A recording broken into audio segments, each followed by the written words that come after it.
Hola, ¿cómo están mis hermanos?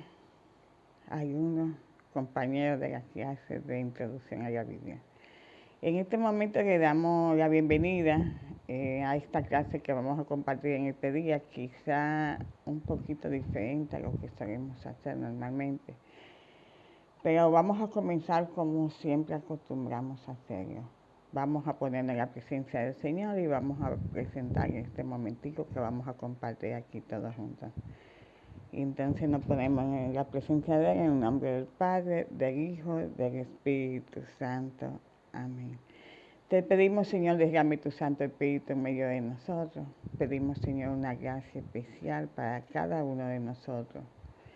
Te pedimos, Señor, que tu Santo Espíritu nos ayude para que podamos comprender lo que tú quieres que aprendamos en este día aquí. Que abramos nuestro entendimiento, abramos nuestro corazón, que podamos tener un oído de escucha y que podamos estar siempre dispuestos a nosotros comprender el mensaje que tú nos transmites. Permite que cada uno de los que están alrededor nuestro sean simplemente un instrumento y un canal de tu gracia. Te lo pedimos en el nombre de Jesús. Amén. Entonces, continuando ya con el tema del día, como le decía, hoy tenemos el tema cuarto, que es el Antiguo Testamento. Estoy utilizando de antemano, les recuerdo, esta modalidad debido a que en estos precisos momentos he de estar realizando mis ejercicios espirituales por 8 días. Y para no dejar que la clase se nos acumule, la vamos a dar de esta manera. Simplemente no vamos a tener la oportunidad de intercambiar como lo hemos hecho en el momento, pero sí voy a tener la oportunidad de recibir de ustedes sus impresiones en torno a la clase. Y esas impresiones que ustedes me suministren es lo que me va a permitir saber que ustedes participaron y ponerle la asistencia. O sea que no dejen de pasar de responder la pregunta que les dejo hasta el final. Pues bien, como les decía, el tema de hoy, tema cuarto, es el Antiguo Testamento. Y tenemos en pantalla ahora en este preciso momento un mapa conceptual de los libros del Antiguo Testamento. Dentro de este mapa conceptual lo que tenemos es la clasificación de los libros. Tenemos que los libros del Antiguo Testamento se clasifican en Pentateuco, histórico, profético, poético y sapienciales. Y cada uno de estos libros tiene su clasificación donde hay otros libros que caen dentro de cada una de estas clasificaciones.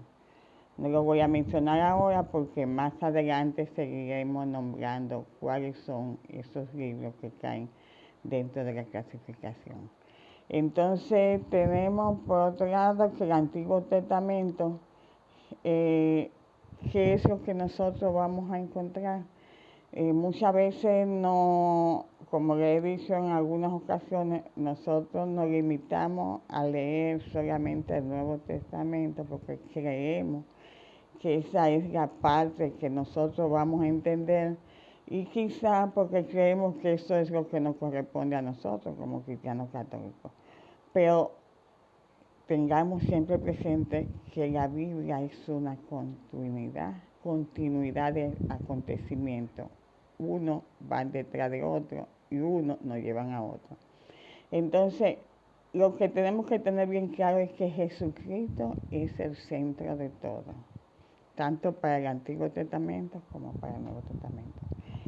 Nos encontramos que, como nos podemos visualizar aquí en la pantalla en este instante, que Jesucristo es el Señor. Eso lo vamos a ver en Filipenses 2:11. Y toda lengua confiese que Jesucristo es el Señor para la gloria de Dios Padre.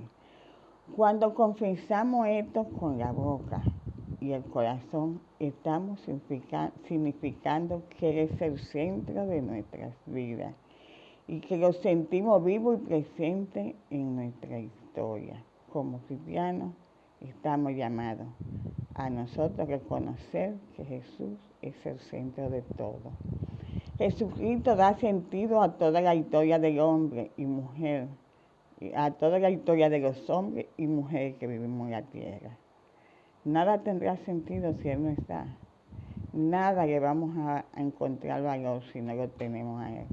El plan amoroso de Dios sobre los hombres es el de dar a la humanidad, en la persona de su Hijo, una oportunidad de reconciliación y de encuentro.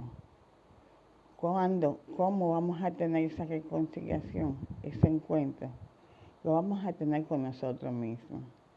Se hace necesario que nosotros nos encontremos, que nosotros nos detengamos y tengamos ese encuentro personal con nosotros, que interioricemos, que nos descubramos. Vamos a tener un encuentro con nuestro pueblo y con nuestra misión dentro de la historia que nos toca vivir. No vivimos aislados, no vivimos apartados. Tenemos que tener ese encuentro con esa historia, con ese entorno que nos rodea a cada uno de nosotros. Y sobre todo y de manera muy especial con nuestro Dios, que ha querido desde siempre hacernos sentir su infinito amor. Él nunca se ha alejado de nuestro lado, nunca nos ha apartado, nunca. No le da valor al sentido de lo que, o a lo que somos nosotros, sino que Él siempre, en su infinito amor, desde el primer momento de nuestra vida, Él ha estado ahí cerca de nosotros. Y Él nunca se aleja, nunca se aparta. Muchas veces lo podremos sentir quizá distante, pero no es porque Él se ha apartado o se ha alejado, es porque nosotros nos alejamos de Él. Los primeros cristianos empezaron a leer la Biblia, el Antiguo Testamento, que era lo que ellos tenían en sus manos en ese momento. Y a partir de la resurrección de Jesucristo y de la situación que vivían, ellos leyeron en comunidad, oraron, reflexionaron y pidieron la ayuda del Espíritu Santo. O sea, ellos no partieron de algo al azar, sin sentido y sin origen, sino que ellos comenzaron leyendo lo que tenían en la mano, las escrituras, las sagradas escrituras. Lo que ellos tenían, lo que habían encontrado, que en aquel entonces nosotros sabemos que era el Antiguo Testamento, ellos lo leían. Pero ellos la leían y no solamente la leían como leer una historia cualquiera, un acontecimiento del pasado que sucedió, sino que ellos, en comunidad, como ellos se reunían, ellos se mantenían todos unidos y oraban sobre eso que ellos estaban leyendo. Ellos reflexionaban, ellos pedían la luz del Espíritu Santo cada vez que tenían la oportunidad de compartir esos momentos. Esos mismos cristianos nos dejaron a partir de esos momentos, o sea, a partir de esos encuentros que ellos tuvieron, a partir de esa experiencia que ellos vivieron, ellos nos dejaron entonces el Nuevo Testamento. Y todo lo que Dios había hablado en el Antiguo Testamento cobra sentido. O sea, quizá esos documentos que simplemente para nosotros en su momento podríamos haberlo considerado como líneas escritas en un pasado, a partir de ese momento en que ellos se reúnen como comunidad, en que ellos experimentan, en que ellos oran, a partir de ese momento todo eso cobra verdaderamente el sentido que debería de tener. La ley y los profetas y los demás escritos llegaron a su culmen. Lograron a cumplir el cometido. Aquellas escrituras eran preparación, entendiéndolas, meditándolas, orándolas, contemplándolas. Entendían más a Jesús y se animaban en su camino, en su lucha y esperanza. O sea, que ellos pudieron entender más a Jesús en la medida que ellos se metieron en ese, o sea, ellos decidieron tomar esa decisión de estudiar esas escrituras, de contemplarlas, de orarlas, de sobre todo pedir la acción del Espíritu Santo para ellos poder hacer lo que tenían que hacer, para poder comprenderlo. Jesús subraya en el camino de Maús. Esto lo vamos a encontrar en Lucas 24, 25, 27. Jesús, entonces, Él les dijo: oh insensato, y tardo de corazón para creer todo lo que los profetas han dicho. No era necesario que el Cristo padeciera estas cosas y que entrara en su gloria. Y comenzando desde Moisés y siguiendo por todos los profetas, le declaraba en toda la escritura lo que él decía. O sea, Jesús en ese momento, compartiendo con ellos, él se fue, él recorrió el Antiguo Testamento, él habló de Moisés, él habló de los profetas, y vino culminando, hablándole de lo que debía de suceder a él mismo, en su persona, a Jesús. O sea que si nosotros nos ponemos a pensar los sucesos, los acontecimientos, partiendo de este texto de Camino de Maús, podemos contemplar, podemos decir, o podemos ver, como nos dice ahí, la importancia del Antiguo Testamento. Sin esta parte de la Escritura no se entiende de lo que es la vida de Jesús. Y sin ella, Jesús queda incompleto. O sea, la vida de Jesús queda incompleto, porque es que comienza narrando todo desde el momento del Antiguo Testamento, como le dije, para venir concluyendo en el Nuevo Testamento con todos los acontecimientos, con todos los sucesos que hubieron ya con la venida, muerte y resurrección de Jesús. La Biblia de los primeros cristianos, que los primeros cristianos tenían en aquel entonces, o sea, lo que ellos poseían en ese momento, que no era la Biblia típica que tenemos hoy día, que hay que estar claro, estaba dividida en 3 partes. Estas partes eran diferentes por su contenido, extensión e importancia. Pero las 3 daban unidad y cohesión a toda la historia del pueblo escogido, para servir de bendición a toda la familia del mundo. Esto lo tenemos en Génesis 1:3. Los primeros cristianos no sacaban nada de su contexto, ni obstaculizaban la escritura. Entendían todo dentro del gran plan de salvación, el plan del amor del Padre. O sea, ellos no se limitaban como muchas veces hacemos nosotros hoy día. Vamos a leer una cita bíblica. Cogemos, abrimos la Biblia, agarramos un versículo y si entendimos que ese versículo, 1, 2, 3 versículos que cogimos, es lo que yo necesito, pues yo voy a sacar mi conclusión de esos 2 versículos, 3, sin entender lo que dice en todo el capítulo, que es lo que muchas veces me va a dar a mí el sentido para entender lo que me van a decir ese versículo. O sea, yo no puedo sacar ese versículo aislado olvidándome de lo demás, ni tampoco lo voy a sacar del entorno donde se desarrolló el acontecimiento. O sea, yo tengo que entender el capítulo completo, ver lo que dice, la sucesión de hechos, acontecimientos, y tengo que saber también el entorno donde se desarrolló esa situación para poder entonces comprender verdaderamente el mensaje. O sea, no es como le decía, me parece que fue en la clase pasada, interpretar un texto a mi manera, entenderlo como yo quiero, decir las cosas como me parece. No, es entenderlo a la luz del Espíritu Santo y dejándome guiar y en continuidad con lo que dice el texto de la Biblia, no de manera aislada e independiente. Las 3 partes de la historia de la salvación que nosotros tenemos y lo compartimos en este tema son la ley, los profetas y los escritos o hagiografía. Son las 3 partes que nosotros vamos a ver dentro de lo que es la historia de la salvación, que es la que vivió desde su inicio el pueblo de Israel. Entonces vamos con la primera parte. La primera parte nos habla de la ley. La ley conocida por el pueblo en aquel entonces como la Torá. La Torá, ¿qué es lo que es la Torá? Vamos a ver. La Torá es el conjunto de instrucciones, revelaciones y mandamientos entregadas por Dios, Yahvé, al pueblo de Israel. O sea, ese conjunto de instrucciones, esos mandatos, o esos mandamientos, esa enseñanza que el Señor le dejó al pueblo. Eso es lo que está contenido en la ley o en la Torah. Los griegos le llamaron más adelante Pentateuco a esa ley y cubre desde la creación del mundo hasta la muerte de Moisés. Tenemos que los primeros 5 libros se le llama Pentateuco. Y ese Pentateuco está,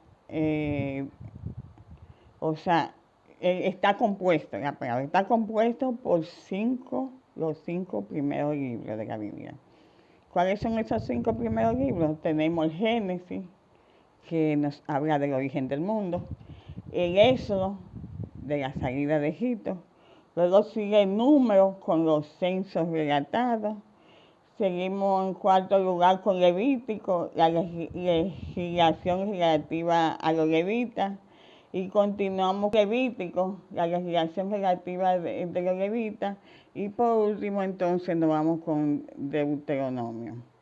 Entonces, compartiendo un poquito más con lo que es vamos a ver un poquito más ya en detalle cada uno de ellos, y nos vamos con el primero, que es el Génesis, que comienza hablándonos sobre el origen del mundo. El Génesis es el primer libro de la Biblia y es el comienzo de todos los comienzos. O sea, no habla sobre el origen del mundo, de la creación, no habla sobre el origen del mal, por el pecado. O sea, conocemos que ahí no va introduciendo en el pecado de Adán y Eva. No habla sobre el origen de la cultura, cómo surgió la cultura entre los pueblos, entre ellos, el origen de la dispersión de los pueblos y la pluralidad de la lengua, cómo se fueron divididos y cómo se dispersaron ellos como pueblo. Entonces, eso lo encontramos nosotros, esa parte, en los capítulos 1 hasta el 11 del Génesis, que es lo que abarca la prehistoria. Pero entonces una segunda parte que abarca desde el capítulo 12 hasta el 50, nos habla ahí ya sobre los patriarcas. En ese capítulo, en esos capítulos del 12 al 50, nos narra la historia de todos los patriarcas, o sea, de los padres de los pueblos del pueblo de Israel, más bien. Entre ellos nos habla de Abraham, Isaac, Jacob, José. Y Dios le promete, vemos como Dios le promete una descendencia y una tierra. O sea, que esa tierra prometida venía desde esos tiempos, cuando estamos hablando del Génesis. Entonces luego viene un segundo libro, que está dentro, que recuerden que estamos hablando de la ley. Es el segundo libro de lo que nos habla es de la salida de Egipto. En el segundo libro testimonia la opresión y esclavitud a la que fue sometido el pueblo en Egipto. Dios suscita de en medio de ese pueblo de esclavos un libertador, Moisés. Con él se da la salida y éxodo desde Egipto. O sea, nosotros ya hemos escuchado bastante la historia, cómo surgió todo ese pueblo que estaba esclavizado, que clamaba constantemente al Señor. Dios le envía a Moisés, que surgió como una figura para liberar al pueblo y para guiarlo y llevarlo hasta la tierra prometida. Y cómo transcurrió todo ese tiempo, ese recorrido que tuvo ese pueblo por el desierto. Pero hay algo muy importante, y es que Dios acompaña a ese pueblo por el desierto y hará alianza con ellos en el monte Sinaí. O sea que Dios no se limitó, déjame sacarte de Egipto, déjame guiarte al desierto y te dejo que te abandono y te dejo que te la busques como tú puedas, sino que Dios se mantuvo caminando con ellos todo el tiempo. Y cómo viene y hace una alianza, un pacto con ellos, donde él se compromete a llevarlo a esa tierra prometida. El problema es que Dios demanda al pueblo que cumpliera, y ahora hay que ver cuál fue la respuesta que tuvo el pueblo hasta el final.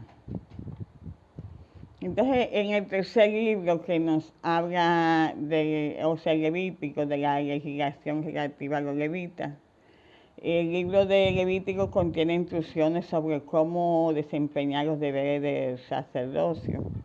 tales como los sacrificios de animales y otros ritos que servían para enseñar a los hijos de Israel acerca de Jesucristo y su expiación. Aquí en la parte del libro de Levítico conocemos bastante sobre lo que fue la tribu de Leví, aquella tribu que se dedicó a cuidar el templo, a hacer los sacrificios, al servicio al Señor todo el tiempo. Entonces el siguiente libro que tenemos es el de Números. En el libro de Números, por los censos relatados, el libro de Números brinda información del censo que nos ayuda a entender el tamaño de la población de Israel al principio y al final de su éxodo por el desierto. En este libro mayormente se hacían censos a los hombres, pero era con la finalidad de saber cuántos hombres habían disponibles para la guerra. O sea, ellos vivían constantemente en batalla y utilizaban, o sea, los hombres lo utilizaban para sus diferentes guerras que ellos se veían involucrados. Y ya por último tenemos el libro de Deuteronomio. Deuteronomio está escrito en forma de 8 discursos de Moisés.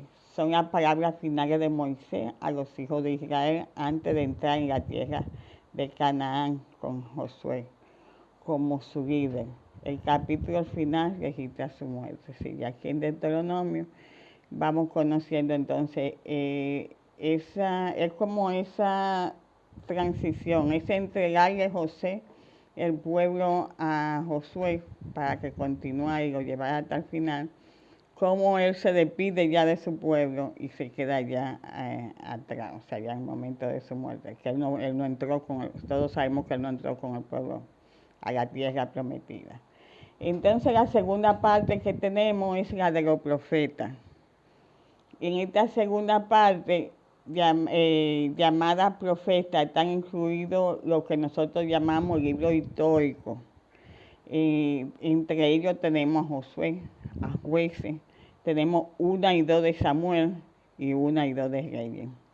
Históricamente estos libros comprenden desde la muerte de Moisés hasta la cautividad. O sea, el momento en que Moisés muere, que se queda, que el pueblo continúa caminando y todo el transcurrir del caminar que tuvo el pueblo, hasta que llega el momento que llega a la tierra prometida, cómo se distribuye todo y finalmente también cómo este pueblo pasa a la cautividad. El pueblo viene del desierto, encuentra que esa llamada tierra prometida ha sido ocupada por otro pueblo. O sea, cuando ellos vienen caminando del desierto, el Señor les prometió la tierra prometida, sí, pero no fue que ellos llegaron y llegué a mi casa, déjame cada quien coger su habitación y instalarse. No, ellos llegaron, la tierra estaba ocupada, ellos tuvieron que pelear, tuvieron que luchar para conseguir lo que ellos necesitaban. O sea que eso fue mucho esfuerzo hasta ellos llegar a tener esa tierra. Josué nos narra la conquista de esa tierra. No siempre fue fácil, supuso paciencia, diálogo, instalaciones pacíficas y guerras sin cuartel. Mucha lucha. Entonces, el libro de los jueces, que nos habla de líderes y salvadores que Dios suscita en medio de su pueblo una vez repartida la tierra. O sea que el Señor reparte la tierra y envía líderes. Si nosotros nos fijamos en el diagrama que tenemos en la pantalla aquí, nos damos cuenta que el pueblo de Israel pasó en muchas ocasiones por una especie de círculo. Dios levanta un juez. Israel se aleja de Dios, sufre la consecuencia, clama a Dios y Dios escucha su clamor. O sea, ¿qué pasa? El pueblo está muy bien, va caminando, pero de repente comienza a alejarse. Se aleja de la presencia del Señor, se aleja de cumplir los mandatos, se aleja de hacer la voluntad del Señor. Y cuando sucede eso, entonces comienza el pueblo a caer. Comienza a venir la esclavitud, comienza a venir todas las situaciones que le puede llegar. Y entonces ahí viene el clamor. Señor, ten misericordia. Señor, mira a tu pueblo. Señor, no nos abandone. Pero Dios en su infinito amor no lo abandonaba. Siempre le enviaba un juez. Mientras el juez estaba con ellos, el pueblo era un líder, el pueblo se levantaba, el pueblo volvía y cogía la posición que necesitaba tomar. Pero luego como que con el tiempo el pueblo se iba apagando y se iba olvidando y volvía y caía en la misma situación. Entonces por eso es que le digo que era como un ciclo. Volvía otro juez, volvía otra situación, volvía otra caída del pueblo de Israel. Y constantemente se mantenía ahí. Y ese tiempo de los jueces es tiempo previo al primer monarca de Israel, Saúl. Será el último de los jueces, Samuel, quien lo unja como rey a él, dando paso con esto a otra de las etapas de la historia de la salvación, la monarquía. Todo esto es narrado en Primera y Segunda de Samuel. Ustedes se dan cuenta cómo venimos viendo, cómo se viene narrando toda una historia de acontecimientos del pueblo. Saúl será sucedido por David, el rey más glorioso de Israel. Su hijo Salomón lo sucederá, pero no será tan sabio como solemos suponer. O sea, nosotros desde el primer momento, lo primero que dijimos, el rey Salomón, lo más sabio que hay en el mundo. Pero resulta que al final de la jornada no resultó ser tan sabio. Acabará creando un descontento muy grande entre la tribu del norte de Israel. Esto no viene narrando, o sea, esto se nos narra en los Reyes, 1 y 2 de Reyes, 1 y 2 de Reyes. O sea, nos narran todos los acontecimientos que sucedieron en ese entonces. A su muerte, su hijo Roboán no sabrá bregar con la situación. El reino único se dividirá en dos: norte, el reino del norte, el reino del sur. O sea, al no poder manipular, no poder manejar la situación, se le fue el reino de la mano y quedó dividido en dos. Se trata de un cisma, esto lo vemos en Primera de Reyes 12:14. Serán momentos muy difíciles y los reinos seguirán divididos hasta que caigan ante los grandes imperios que se disputaban uno tras otro el dominio del mundo de entonces.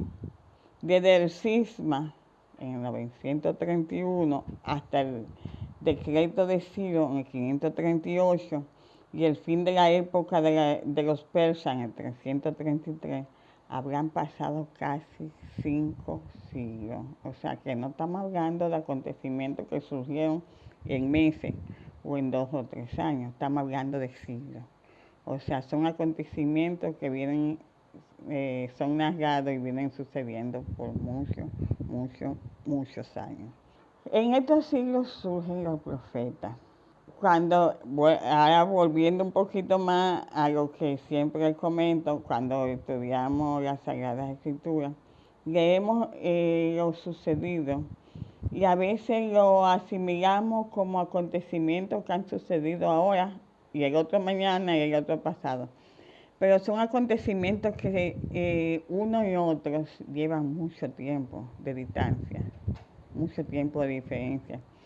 Entonces, dice que en estos siglos surgen los profetas, hombres que hablan desde la realidad, que ponen los dedos en la llaga, que denuncian el mal de la sociedad en la que les toca vivir. O sea, esos son los profetas, hombres que se atrevían a denunciar, que se atrevían a decir las cosas que, como decimos hoy en los tiempos actuales, que tenían el coraje de enfrentar las cosas que sucedían. Entre estos profetas tenemos Amós, Oseas, Miqueas e Isaías. En el siglo VIII, ellos intentarán en vano prevenir al reinado de Israel de la desgracia que le viene del norte. O sea, ellos veían lo sucedido, ellos lo anunciaban, ellos le decían al pueblo y a los que estaban dirigiendo, pero es lo que pasa hoy día. Muchas veces quizá algunos de nosotros podemos ser profetas y anunciamos las cosas que vemos que no suceden como deben de suceder, pero hay que ver si son aceptadas como tal. Pero eso no nos debe llevar tampoco a quedarnos callados cuando tengamos la necesidad de hacerlo. Pero vamos a seguir con lo que estamos. En el 722 los asirios conquistarán Samaria e intentarán integrar a su imperio toda esa parte del pueblo hebreo. O sea, estamos hablando en este caso de estos 4 primeros profetas, Amós, Oseas, Miqueas e Isaías. Pero luego más adelante vamos a ver que surgen 4 más que son Sofonías, Nahum, Habacuc y Jeremías. Esto en el siglo 7 y principios del siglo 6 intentaron prevenir a Judá de la caída a manos de Nabucodonosor y del imperio babilónico. Todo esfuerzo sería en vano. Por más que pueden haber dicho, por más que pueden haber anunciado, esfuerzo en vano. Todo el pueblo irá a Babilonia durante este tiempo. Dios suscita, durante este tiempo, Dios los suscitó a ellos para que animaran al pueblo. O sea, lo envía a ellos con la misión de que ellos denunciaran y que le dieran, que mantuvieran el pueblo con el deseo de seguir, de poder echar hacia adelante. Tenemos entonces, por otro lado, Ezequiel, Isaías, que ya lo había mencionado en el momento anterior, que donde todo el pueblo irá a Babilonia. Durante este tiempo Dios suscita a todo profeta para animar al pueblo. O sea, todo el pueblo va camino a Babilonia, pero Dios lo está enviando a ellos para que ellos entiendan que no están solos, entiendan que hay una esperanza, entiendan que todavía tienen un camino. El imperio de Babilonia no durará mucho y Ciro, gran emperador persa, permitirá mediante edicto la restauración de Israel. La Biblia divide los libros proféticos en mayores y menores, que eso lo hemos escuchado quizá muchas veces que se ha mencionado, profetas mayores, y a lo mejor nos hagamos una idea de lo que son el concepto del profeta mayor o del concepto menor. Pero el hecho de llamarse el profeta mayor es porque son libros que son más extensos. No es que sean más importantes que los otros, sino que han sido escritos de manera más extensa, más larga. Y dentro de estos profetas mayores tenemos Isaías, Jeremías, Ezequiel y Daniel. Son los libros más largos, por eso son profetas mayores. No es que Dios estuvo más a favor de ellos que los que son considerados profetas menores. Puede haber sido en algún caso, a lo mejor, que tuvieran mal favor de Dios, se hubiesen encontrado más, no podemos decir que no, pero es en relación a sus escritos. Por eso son considerados profetas mayores. En el caso de los profetas menores, se refiere a la longitud de cada libro, que van desde un solo capítulo hasta 14, en el caso de los profetas menores. E incluso el más largo es corto en comparación con los 4 profetas mayores. El más largo de los profetas menores es corto en relación a los profetas mayores. Entonces tenemos aquí una imagen en la pantalla, que es bueno que podamos detenernos y mirarlo todo un poquito, donde tenemos la clasificación de tanto los profetas mayores como los menores, y las diferentes etapas en las que estos se vieron. Tenemos, por ejemplo, dentro de los profetas mayores a Isaías, la primera parte de Isaías con los capítulos 1 hasta el 39, que habla de profetas pre-exilio, periodo, en el periodo asirio, eso fue en el siglo 8 a.C. Tenemos luego en la segunda parte de Isaías, en el capítulo 40 hasta el capítulo 55, que no habla del exilio, o sea, el exilio del pueblo. Y luego en la tercera parte de Isaías, para que ustedes vean la longitud y la magnitud de este libro, en la tercera parte de este libro, que no habla desde los capítulos 56 hasta el 66, profeta post-exilio. Esto fue en el siglo 7 a.C. Luego tenemos un siguiente profeta, que es Jeremías, que él escribe sobre el exilio. Continuamos con Ezequiel, otro profeta mayor, que nos habla sobre el exilio.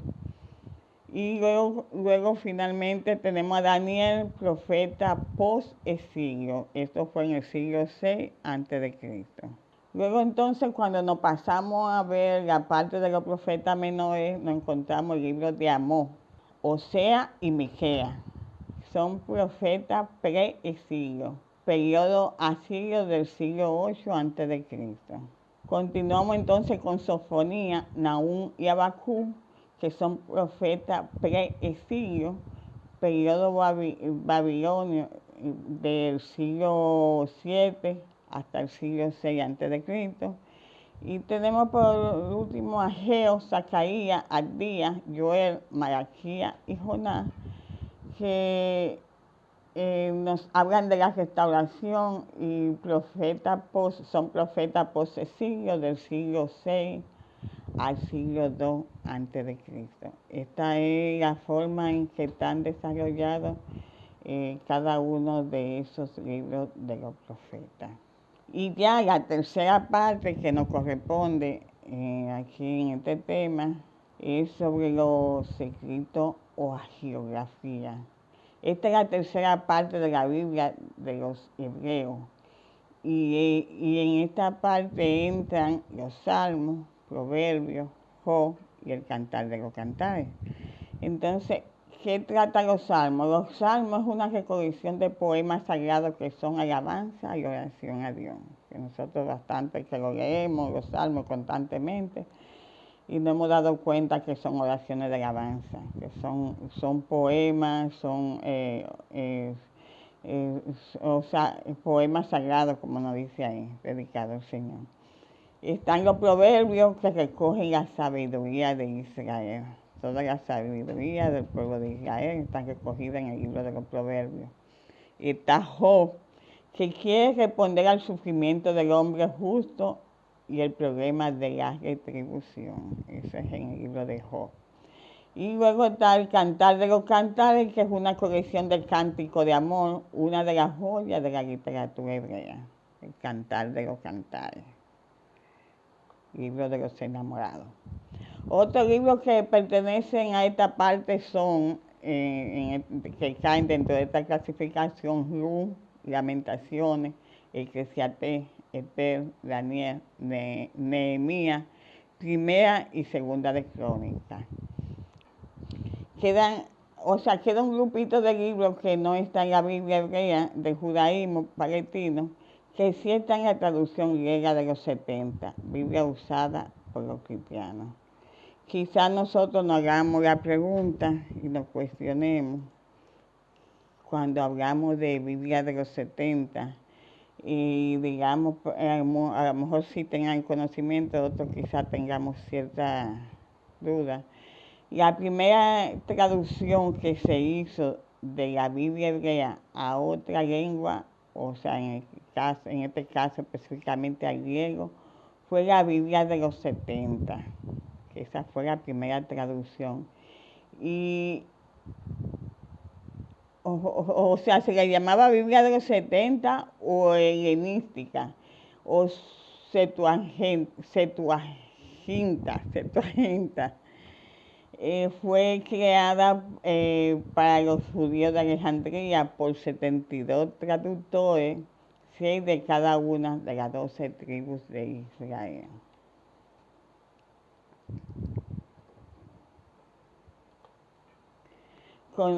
Contrariamente a lo que sostienen muchos protestantes fundamentalistas, la Iglesia Católica no agregó ningún libro al Antiguo Testamento, que muchas veces oímos decir, no, porque eso fue la Iglesia que se inventó y que agregó esos libros. Antes de Cristo hubo 2 versiones del canon del Antiguo Testamento. Una corta, la de los judíos palestinenses, y una larga, la de los judíos alejandrinos o helenistas. La versión larga incluía 7 libros más que la corta: Tobías, Judí, Baruch, Eclesiástico, Sabiduría, primera de Macabeo y segunda de Macabeo. También incluía algunas adiciones a los libros de Esther y Daniel. Hay indicios de que los judíos palestinenses también apreciaban y usaban esos libros, aunque no lo admitían como canónicos. Después de Cristo, los judíos, al cabo de un cierto proceso, abandonaron el canon alejandrino y mantuvieron solo el canon palestinense, el mismo de la Biblia hebrea actual, o sea, el mismo libro el canon que tenemos en la actualidad. Sin embargo, la iglesia primitiva utilizó sobre todo la Biblia de los 70. La más antigua versión del Antiguo Testamento en griego, compuesta en Alejandría en los siglos III, II y I antes de Cristo, que incluía los 7 libros enumerados. El Nuevo Testamento contiene unas 300 citas de la Biblia de los 70. Muy pronto los cristianos se dieron cuenta de que la iglesia tenía autoridad para determinar el canon de la Biblia, independientemente de Israel. Hemos pasado a vuelo de pájaro, hemos hecho un recorrido de las 3 partes del Antiguo Testamento: la ley, los profetas y los escritos. O sea, hemos tratado de ver todo el recorrido del Antiguo Testamento. La etapa de esta historia patriarca: opresión de Egipto, el éxodo, el desierto, la caída de la tierra, la monarquía, cisma, caída de Samaria, caída de Jerusalén, cautividad, restauración y guerrilla. Hemos visto toda esta parte, que espero que sé que ustedes no van a grabarla todo en su cabeza, pero por lo menos que les sirvan para irse identificando y conociendo un poquito más sobre la Biblia. Pero, como le dije en un inicio, esta es la clase que corresponde para este día. Y necesito saber si ustedes han participado de ella. Para esto, les voy a dejar estas 3 preguntas que tengo aquí en pantalla, que ustedes van a detener un momentico el video al final, la van a copiar, la van a completar y me la van a enviar a mi correo o a mi WhatsApp personal. Con estas 3 preguntas yo voy a poner la asistencia, y con estas 3 preguntas yo voy a hacer la evaluación de la clase, la participación de cada uno de ustedes. Leo las 3 preguntas. Decimos que la revelación de Dios es por etapas. ¿Cómo te ayuda lo compartido a entenderlo? Dilo con tus palabras. O sea, esa revelación que nosotros acabamos de mencionar en esas 3 etapas diferentes,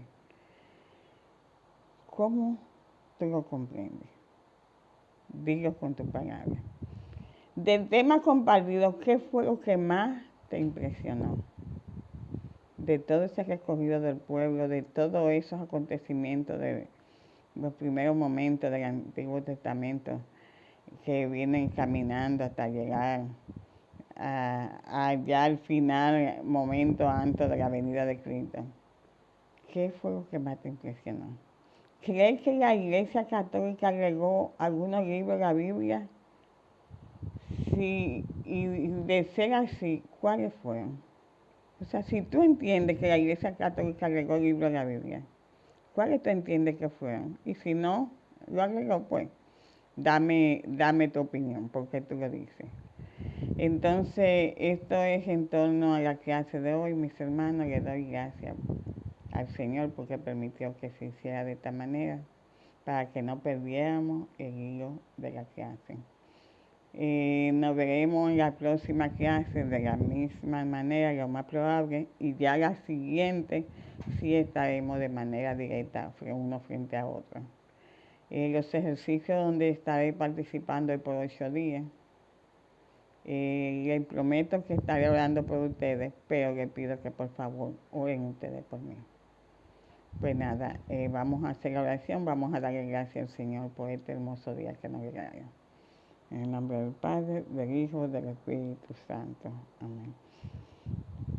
Gracias, Señor, por este momento. Gracias por lo que hemos podido compartir aquí. Gracias por la enseñanza que tú nos transmites. Gracias por la oportunidad de conocerte. Gracias, Señor, porque cada día podemos ir creciendo más en tu amor. Gracias por lo que tú haces en nuestra vida y la vida de cada uno de estos hermanos, Señor, en particular. Gracias, Señor. Bendito y alabado sea por siempre, Señor. Te alabamos y te bendecimos, Señor. Gloria y alabanza a ti, Señor. Y te invitamos a ti, Mamá María, que siga acompañándonos, siga guiándonos, siga intercediendo por nosotros. Dios te salve, María, llena eres de gracia, el Señor es contigo.